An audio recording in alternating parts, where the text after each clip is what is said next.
There comes a moment in your life when everything begins to feel like a setup, a divine orchestration that you didn't consciously plan but somehow always felt. You might be walking through the world like everyone else, but inside you carry a different frequency. You feel it in your bones, in your dreams, in your silences. It's not superiority, it's remembrance.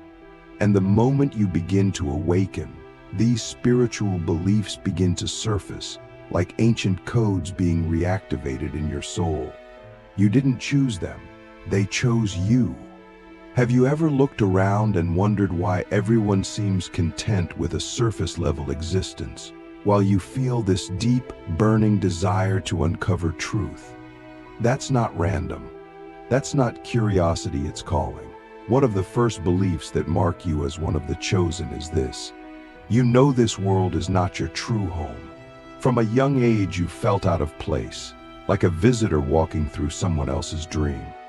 You've tried to fit in, to belong, to blend, but the more you tried, the more you felt the weight of your soul saying, this isn't it. This belief isn't about escapism. It's about awareness. You sense that Earth is a school, not a final destination.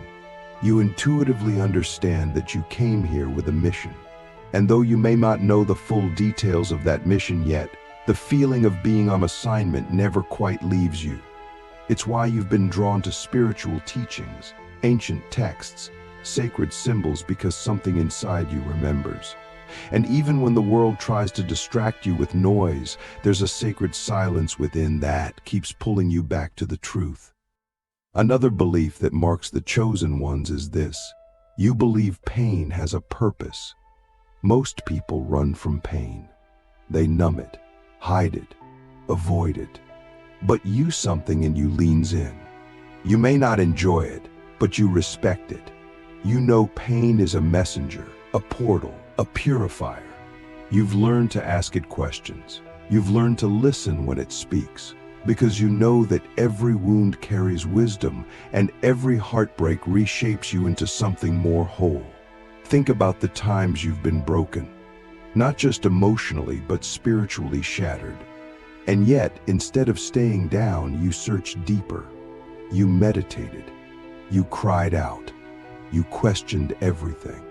That willingness to enter the fire and still seek truth is not common. That's a chosen trait. Not because you're better, but because your soul is older. You came into this life prepared to walk through fire so you could guide others through theirs. And that fire didn't destroy you, it revealed you. Do you feel a deep connection to people's emotions, even when they don't say anything? That's not just empathy. That's spiritual radar. Another belief that sets you apart is this: you believe everything is energy.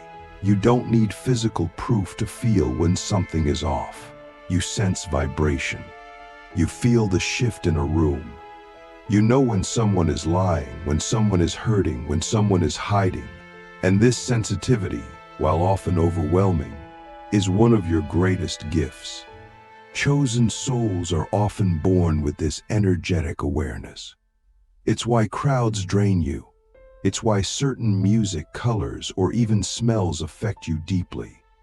You're not fragile, you're finely tuned. Your energy system was designed to pick up the frequencies others miss. And while this can make life challenging, especially in a chaotic world, it also makes you a healer, a guide, and a mirror. You reflect back to others what they've forgotten about themselves. Let me ask you something profound. What if your sensitivity isn't a flaw, but a signature of your soul's divine assignment? There's a belief that runs so deep in the chosen ones, it often goes unspoken. You believe nothing is truly separate. You don't need science to tell you that everything is connected, you feel it. You've had moments, even if brief, where you dissolved into oneness. Maybe in meditation, during a heartbreak, or just staring at the sky. In those moments you felt it. There is no them, only us. No out there, only in here. And that knowing changes everything. Click subscribe to this channel to get more profound insights. It changes how you treat people. It changes how you see the planet.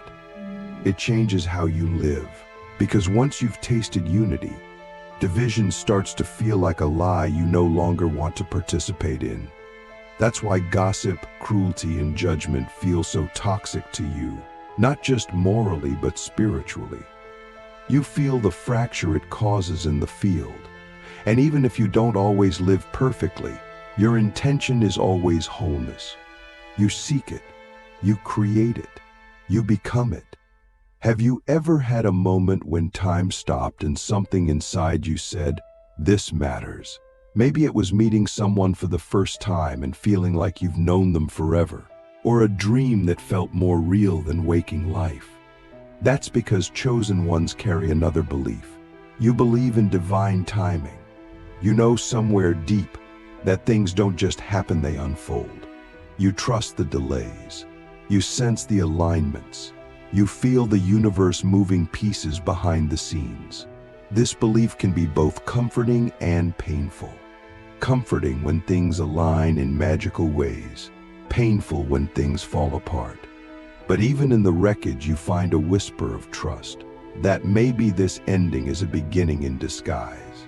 That maybe the detour is the real path. And so you surrender not out of weakness, but out of wisdom. You've seen enough to know that the divine doesn't work on human timelines. And the more you let go, the more you align with the rhythm of the sacred. Here's another sign you believe the unseen is more real than the seen. This world of matter, of form, of logic, it's not fake, but it's not the whole story. You've always felt that there's something beneath it all. You see symbols in numbers. You feel meaning in dreams. You hear messages in silence. And this belief sets you apart because it means you live in two worlds, the outer one and the inner one, the visible and the invisible. This dual awareness can be difficult. You may feel like no one understands you, like you're speaking a language others forgot. But the truth is, you were never meant to fit in. You were meant to remember, to remind others, to rebuild the bridge between the seen and the unseen. Chosen ones don't just believe in the spiritual, they live it daily. Every interaction, every thought, every moment is part of a greater dialogue with the divine. And now I want to ask you something only your soul can answer. If you truly believed you were chosen, how would you live differently? You see, belief isn't just mental agreement, it's energetic alignment. It's not about saying you're spiritual, it's about embodying it. When you carry these 7 beliefs not as theories, but as truths etched into your being, your life begins to change. You start attracting different people. You start seeing through different eyes. You stop chasing and begin allowing. You stop hiding and begin radiating. And in doing so, you awaken others. There's one final thing I want you to feel before we pause. These beliefs aren't something you picked up, they were awakened in you. You came into this life with them. They were buried under conditioning, pain, and fear, but they never left. And now, as the world shifts, those who carry these beliefs are being activated. Not to preach, not to dominate, but to remember, to embody, to become. Chosen doesn't mean superior. It means responsible. It means you carry light in dark places. It means you walk first so others can walk later. It means your life is a map, not just a story. And these beliefs, they are the compass. Now that you've begun to recognize these beliefs as not just ideas, but soul memories, something inside you is stirring. You may feel the weight of it, or the lightness of it, or both at once. And that paradox is the signature of the chosen, to hold the grief of the world in one hand and the joy of the divine in the other. You are not here to escape life, but to illuminate it. These spiritual beliefs are not decorations for your mind. They are instructions for your soul. They are the keys that unlock the path you were always meant to walk. One of the most powerful beliefs that marks you as one of the chosen is this: you believe in transformation through inner work. You don't look outside for salvation. You don't wait for someone to rescue you. You look within. You understand that the deepest battles are not external, they are the ones happening in your thoughts, your patterns, your emotions. And so you've committed, whether consciously or not, to doing the work others avoid, to sitting in silence, to facing your shadows, to healing wounds you didn't cause, but chose to end. You know that change doesn't come from pretending to be good, it comes from becoming whole. And wholeness requires facing the parts of yourself you were taught to fear. The anger, the grief, the insecurity. But instead of suppressing them, you've learned to welcome them as teachers. You've learned to ask, what are you here to show me? That kind of courage is rare. That kind of self-honesty is sacred. And that is why you are part of the chosen, not because you are perfect, but because you are willing to be real. Let me ask you something that only the brave can answer. What part of yourself have you been most afraid to love? The chosen don't just believe in light, they believe in integration. They don't bypass pain with positivity.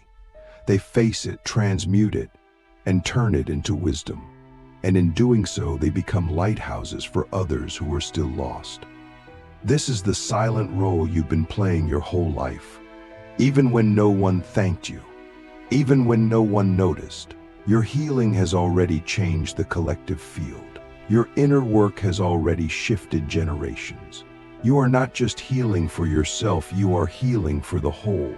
Another belief that marks you is one that few speak openly about. You believe your life is guided by a higher force. Some call it the universe. Some call it God. Some call it Source, the divine spirit. The name doesn't matter. What matters is that you don't see life as random. You see synchronicity. You feel protection. You sense the invisible hands that have saved you, redirected you, whispered to you in moments of despair. And even when you doubted, something always brought you back. This belief in divine guidance doesn't make life easier, but it makes it meaningful. You begin to see the pattern in the chaos, the order in the pain, the beauty in the breakdown. And so, even when things fall apart, you begin to ask deeper questions. What is this teaching me? Where is this leading me? What am I being prepared for? That's the mind of the chosen, not a mind obsessed with control, but a mind surrendered to mystery. And that surrender opens the door to an even deeper belief. You believe your life is part of a larger sacred plan. You don't believe in coincidence. You believe in contracts, soul contracts, sacred agreements made before you incarnated. You know you didn't just come here to survive, you came to serve. Have you ever felt like your life was orchestrated by something much greater than your own will? That's not delusion. That's alignment. And it's a sign that you're living from your soul, not just your story. There's another belief that makes you unmistakably marked. You believe in love as the highest frequency. Not romantic love, not conditional love, but divine love. Love that sees, love that forgives, love that transcends. You've tasted it in moments, maybe in meditation, in nature, through music, or in silence. And once you've felt it, nothing else satisfies. You know that love is not just an emotion, it's a state of being, a way of seeing, a way of living. This belief means you see people not for what they do, but for who they are at their core. It's why you can feel compassion for those who hurt you. It's why you seek to understand rather than judge. It's why you continue to forgive, even when it's hard. Because you know that love isn't weakness, it's power. It's the most revolutionary force on earth. And it's the only thing that truly transforms. But there's one more belief, and it's the one that unites them all. You believe you are here to awaken others. Not by preaching, not by forcing, but by being, by embodying, by living in a way that reflects what's possible. You know that your energy is your message, your presence is your teaching, your life is your testimony. And so you strive not for perfection, but for authenticity. You live as a living prayer, a walking meditation, a breathing transmission of truth. And even when you stumble, you get back up because your soul remembers. It remembers the promise you made before you came here, to be a lighthouse, to be a bridge, to be a portal through which the divine could touch the world. You are not here to convince the masses. You are here to ignite the few who will ignite the many. You see, the chosen are not chosen to be worshipped. They are chosen to serve, to remember, to become what others have forgotten. These 7 beliefs are not just signs, they are signals. They are the echo of your soul calling you back to yourself. And now that you've heard them, you cannot unhear them. You cannot go back to sleep. You can only choose how deeply you are willing to live them. So I ask you now one final question, one that only your soul can answer. If you fully embrace that you are one of the chosen, what would you begin today that fear has delayed? Because now, it's time. It's time to stop hiding behind your wounds and start shining through your wisdom. Time to stop waiting for approval and start moving in purpose. Time to stop hoping to be saved and start realizing you are the one you were waiting for. You are not here by accident. You are here because you carry light. You are here because you are chosen. And the world is waiting for you to remember.